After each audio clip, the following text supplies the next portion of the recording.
Olá pessoal, tudo bem? Tô eu aqui de volta, professor Windes Brazão Ferreira, PhD, no canal Science, o canal que trata da pós-graduação no Brasil sem ter medo de falar a verdade. E hoje eu vou apresentar o 9º vídeo dessa série. E neste vídeo a gente vai falar sobre feedback ao campo de pesquisa.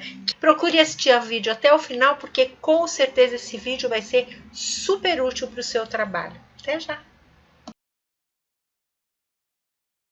Então, primeiro, familiaridade. Segundo, conhecer as pessoas pelos nomes e se tornar mais familiar. Você pode, como eu já disse, tirar foto. Você pode pegar alguns detalhes. Se a pessoa não quiser tirar foto, você pode ter alguns detalhes. Por exemplo, no meu caso, a professora que tem cabelo branco usa um óculos quadradinho com um aro preto, por exemplo, né? Então, você já, se relaciona, tem a memória daquela imagem.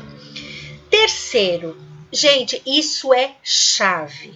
Você precisa, antes do início da próxima semana, você precisa fazer um calendário de atividades, apresentar para as pessoas que você pretende observar, entrevistar, contextos onde você pretende tirar foto ou aplicar um questionário. Você precisa interagir com essas pessoas e construir um calendário de atividades no campo que as pessoas conheçam com antecedência. E aí, sabe o que você faz? Depois que está tudo organizado, autorizado, os horários marcados, tudo certinho, você vai colocar isso numa folha de papel. Óbvio que o ideal é fazer um quadro bem legal, digitar semana de 5 a 10 de dezembro, segunda-feira, sala da professora tal, às 11 horas da manhã. Segunda-feira, às 14 horas, reunião, sala de reunião, reunião do corpo docente. Terça-feira de manhã, enfim, você vai detalhadamente colocar tudo que você vai fazer a semana, que já foi arranjado com as pessoas, e coloca lá na sala dos professores. Ou, se você preferir, você pode entregar para as pessoas uma folha de forma que elas saibam o que vai acontecer. Então, veja, esse calendário é fundamental. Então, ele tem que constar o quê?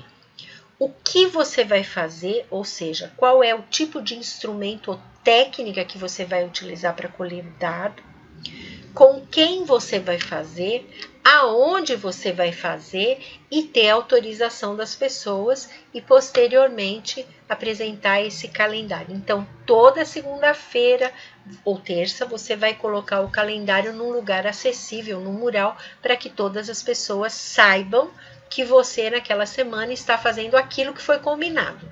E não faça numa folha branca, compre lá um pacotinho de 100 folhas de uma cor específica, um verde ou um azul forte. Procure ter um destaque para que as pessoas saibam o seu registro. Ela passou lá no mural da escola, ela viu a folha, já sabe que é ali que está a sua informação, ok? E sempre gratidão pela sua contribuição. Agradeço pela sua contribuição. Estou feliz com sua contribuição. Ou seja, um feedback simpático, vamos dizer assim, né? De reconhecimento da contribuição que as pessoas estão dando. Bom, não chegue jamais de, assim, inesperado. Não chegue de supetão. Não chegue, olha, desculpe, eu vim aqui, eu soube que ia ter uma reunião, vim aqui. Não. Se você não sabia da reunião e não foi convidado para a reunião, não é para estar na reunião. Então, você não pode invadir a praia das pessoas, ok? Tudo tem que estar planejado com antecedência, porque senão você pode se queimar. Talvez não com todos, mas com algumas pessoas. E às vezes essas pessoas são chaves. Então, você tem que fazer uma análise naquele momento e dizer assim, não, tudo bem, me desculpe, eu não vou participar. Ou se houve, por exemplo, você fez uma programação e naquele dia uma pessoa faltou, ou houve o imprevisto no contexto e você não pôde colher os dados, ou você teve que ir embora, use o tempo lá mesmo ou na sua casa para fazer aquele trabalho de revisão que a gente viu no vídeo passado. Mas nunca se aborreça com isso, porque isso faz parte da vida, né? Se você decidir ficar no campo, você pode pedir, por exemplo, ajuda para a diretora. Olha, diretora, ou para o diretor, ou para o coordenador, ou para o chefe, ou o que quer que seja. Você pode dizer, olha, eu tinha um compromisso hoje, tal coisa com tal pessoa, mas infelizmente não foi possível. Queria saber se você poderia me ajudar a usar esse tempo de uma maneira produtiva. Eu poderia fazer isso, ou isso, ou isso? Sempre tem em mãos um plano B, entendeu? Porque aí você não perde tempo. Mas não tem como perder tempo, gente, porque sempre você vai ter trabalho de organização dos dados. Então, nem se preocupe com isso. Quarto, ouvir. Você já ouviu aquele papo de minimalismo? Essa que é a ideia. É ouvir, perguntar. É mais do que falar, ok?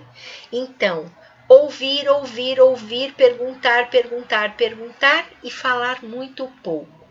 Você não precisa dar a sua opinião. Você não deve manifestar o que você acha ou o que você não acha de tal situação. O seu papel como pesquisador ou pesquisadora no campo não é absolutamente julgar nada, mesmo que você tenha conhecimento científico sobre determinado assunto, determinada ocorrência, determinado contexto. Um pesquisador, uma pesquisadora de alta qualidade não faz julgamento prévio, muito menos baseado nas suas próprias concepções ou no seu próprio conhecimento. A gente chama isso em inglês o taken for granted, que significa exatamente isso. Ah, eu já sei, então é assim, e aí eu vou lá e vou dar um palpite. Não. Um pesquisador e uma pesquisadora que se preze vai ouvir, observar, entrevistar, absorver toda aquela informação e posteriormente vai analisar aquela informação à luz do referencial teórico da dissertação ou da tese. Esse é o nosso papel, ok? A gente não pode ter ideias pré-concebidas or taken for granted. Então, a sua opinião é menos, boca fechada. É a melhor estratégia. Claro que se você estiver numa conversa social, na hora do café, e as pessoas te perguntarem, claro que você pode falar um pouco sobre você, sobre a sua vida, a sua opinião, mas tenha muito cuidado com o que você for falar. Tudo que se refere ao contexto, você deve eliminar da sua fala. Se alguém chegar para você e perguntar, você gostou daquela atividade? O que você achou da reunião? Você não acha que aquele conflito que está havendo pode ser isso, aquilo? Você fala assim, olha, para mim é tão difícil porque eu sou uma pessoa de fora, eu não conheço detalhes. E fica muito difícil, porque conflitos há em todos os contextos, né? Então, saia um pouco pela tangente, tá? Essa é a melhor política para você poder ficar bem no campo. Eu já falei isso e vou repetir. Jamais faça comentários sobre o que uma pessoa do campo fez para outra pessoa do campo. Jamais. Isso não cabe a você. Quinto, eu já falei disso também, respeitar a hierarquia é fundamental. Há situações em que você vai precisar pedir autorização, apoio, intervenção da chefia. E há situações que não. Então, você vai precisar descobrir quais são essas situações e atuar de forma apropriada, ok? Por exemplo, você vai tirar foto no intervalo de uma atividade. Você vai ter que perguntar para a pessoa, que é a chefe do contexto, se você pode tirar. E vai explicar nesse contexto que vai ter autorização por escrito de uso da imagem que você pode apresentar as fotos para que ela decida quais as fotos que ela gostaria que aparecessem ou não. Você pode dizer que vai usar imagem, mas que vai colocar tarja, né? Vai tornar as faces não visíveis, não nítidas e por aí vai. E finalmente, tudo isso é feedback. E finalmente, feedback final. Quando você termina a sua dissertação e a sua tese, antes de submeter para avaliação da banca, e também no exame de qualificação, o que você deve fazer? Você deve entregar o documento ao campo, hierarquicamente falando, chefia, e dizer, olha, o que eu consegui até agora foi isso, e eu gostaria muito que vocês pudessem ler, fazer correções, comentários, sugestões, ou mesmo me dizer se há alguma coisa que vocês gostariam que fosse retirada, ou que vocês acham imprópria, ou que não corresponde à realidade. Se você fizer isso, seu trabalho ganha em muito qualidade científica, validade dos dados e fidedignidade dos achados. Então, você precisa fazer isso. Faça a revisão, agradeça as pessoas pela contribuição, faça as mudanças, faça a revisão e apresente, no caso, para a banca, exame de qualificação e posteriormente para a banca final. Quando você defender a tua tese ou a sua dissertação, você não acha que seria super legal convidar as pessoas do campo para fazer parte da audiência? Seria maravilhoso. Eu já fui numa defesa de tese na UFBA, na Universidade Federal da Bahia, de doutorado, e a pessoa fez uma pesquisa sobre pessoas com deficiência numa tribo indígena da região, e aí o que acontece é que os indígenas foram convidados e eles fizeram inclusive uma cantoria, eles participaram do processo, foi maravilhoso.